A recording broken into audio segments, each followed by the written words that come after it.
I am the Tofu Golem. Please enjoy the video. You start by confirming basics. Power on the Samsung and check signal.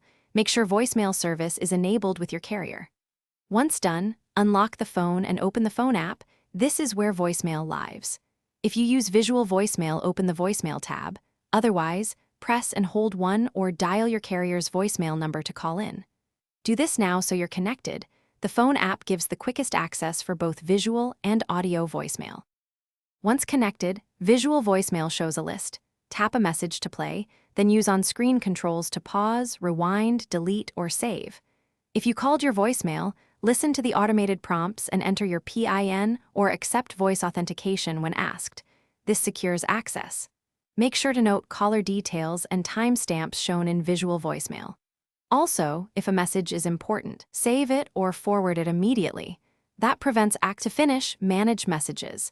Save what you need, delete junk, and mark items read or unread so your inbox stays organized. If voicemail won't load or plays incorrectly, try toggling airplane mode off and on, or restart the phone. This often fixes network glitches. Make sure your voicemail PIN is correct. If you get repeated errors or no service, contact your carrier for provisioning help. Finally, consider clearing the phone app cache if issues continue. Thanks for watching. Consider subscribing if we helped you today.